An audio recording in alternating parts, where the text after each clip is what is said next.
Hello everyone. कोई सा भी एग्ज़ाम देख लें आप, कोई सा भी एग्ज़ाम, जब रिजल्ट आता है तो आप देखेंगे कि 100 में से जो पहले 10 है उनका रिजल्ट अलग होता है। मतलब मैं ये कहना चाहती हूँ कि जो टॉप 10% है वो कुछ अलग ही रिजल्ट लेकर आते हैं, है ना। वो एक प्रोफेशनल एग्जाम है तो कितने पास हुए, 10% पास हुए, या बहुत अच्छे मार्क्स कोई और एग्जाम में तो बहुत अच्छे मार्क्स कितने के आए, 10% के आए, ये बात हो रही है। तो जो टॉप 10% है वो थोड़े डिफरेंट होते हैं क्या, मुद्दा ये है छोटा सा। तो आंसर आता है कि क्या उनके फ्रेंड्स नहीं होते, क्वेश्चन आता है उनके फ्रेंड्स नहीं होते, होते हैं, मस्ती नहीं करते, करते हैं। फिर क्या होता है ऐसा जो डिफरेंट होता है, दैट इज द मुद्दा ऑफ दिस वीडियो। मैं कुछ 6 बातें आपको बताने जा रही हूँ जो इस टॉप 10% में नजर आती हैं और बाकियों में नजर नहीं आती है। इनका एक बिहेवियरल पैटर्न होता है जो अगर आप पकड़ लेंगे तो समझ लीजिए आप भी उन्हीं टॉप 10% में हैं। लिख लीजिए ये बात कहीं पे, फॉलो करके देखिए, कमाल होने वाला है। देखो, सबसे पहला पॉइंट जो आता है ना टॉप 10% के बिहेवियर के डिफरेंस का, वो सबसे पहला पॉइंट जो मैंने नोटिस किया वो ये आता है कि वो अपना जो प्लान बनाते हैं स्टडी का, एक तो वो प्लान बनाते हैं, दूसरा उस प्लान को वो बड़े कॉन्फिडेंस के साथ स्ट्रिक्टली फॉलो करते हैं। और 100% उसको फॉलो करे बगैर वो, जैसे आज उन्होंने सोच लिया कि आज वो एक्स टॉपिक पढ़ेंगे या वो आज एक्स नंबर ऑफ आवर्स काम करेंगे, तो वो उसको करे बगैर सोएंगे नहीं। मैं आपको सिर्फ डिफरेंस बता रही हूँ। आप कौन सी कैटेगरी में, अपने आप को जज कर लीजिए। अगर आपको 10% की कैटेगरी में जाना है तो आपको मालूम है आपको क्या करना है आगे से, ठीक है। दूसरा पॉइंट ऑफ जो डिफरेंस रहता है इनके बिहेवियर में 10% के, वो सेल्फिश होते हैं। आपने कहा मैम आप सेल्फिश होना सिखा रही हो, आपने बात पूरी नहीं सुनी है। जिंदगी में सेल्फिश नहीं होना चाहिए, सबका ख्याल रखना चाहिए, वो एक अलग एरिया, उधर नहीं जा रही हूँ। जब पढ़ाई की बात आती है तो फिर सेल्फिश होना चाहिए। तो I am talking about your selfishness in relation to your studies, जिसका ये मतलब है कि जब आपके एग्जाम्स आने वाले हैं तो उसके जितने भी पहले, चाहे वो 2 महीने पहले, 3 महीने पहले, आप थोड़े से पढ़ाई को लेके सेल्फिश हो जाओ।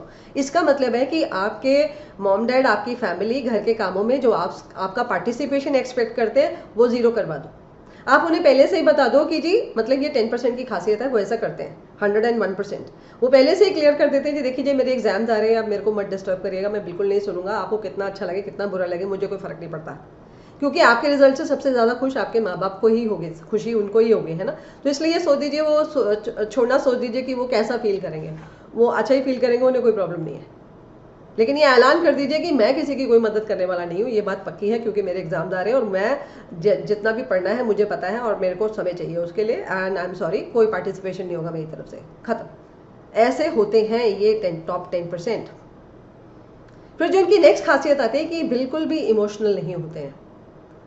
इमोशनल नहीं होते इसका क्या मतलब है, इसका मतलब है ये किसी और की स्टोरीज में नहीं जाते हैं, किसी के सुख दुख से इन्हें कोई लेना देना नहीं है, स्पेशली जब इनके एग्जाम्स आ रहे होते हैं।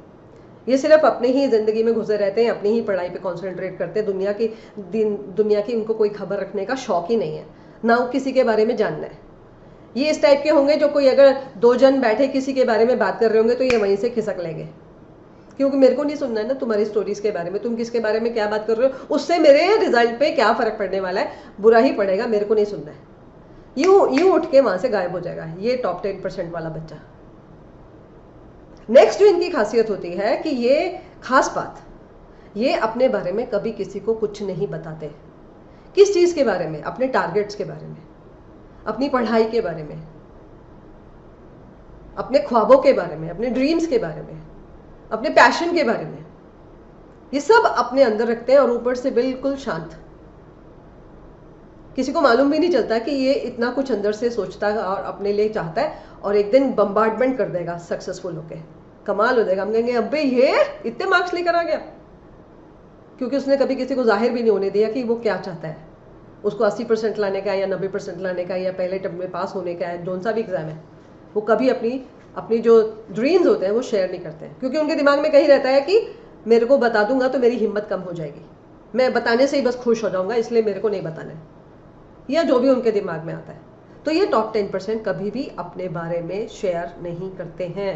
किस चीज को शेयर नहीं करते, समझ गए आप। रास्ते भी दिखाती जा रही हूं मैं आपको, किधर जाने का है आपको, समझ लीजिए। उसके बाद जो नेक्स्ट खासियत होती है इनकी टॉप 10% की, they are very much consistent.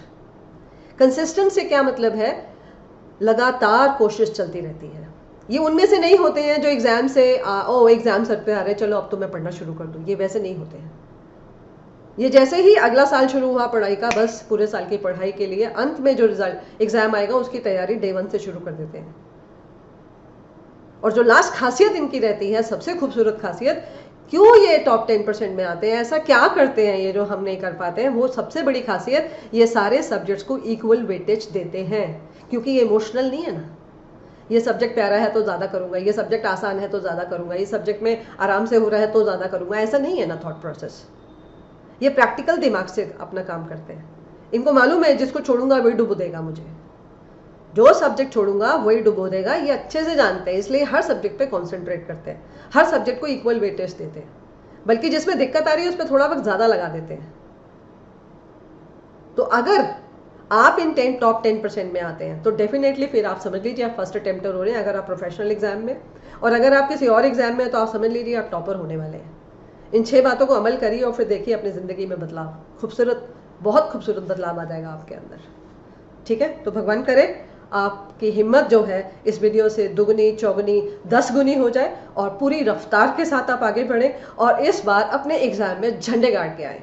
Good luck to all of you, bye bye. और डिस्क्रिप्शन बॉक्स में टेलीग्राम चैनल्स के लिंक रहेंगे, उन्हें ज्वाइन करना ना भूलिएगा। जाते जाते मैं यूँ बोली जाती हूँ ताकि मैं भूल ना जाऊँ। Bye bye.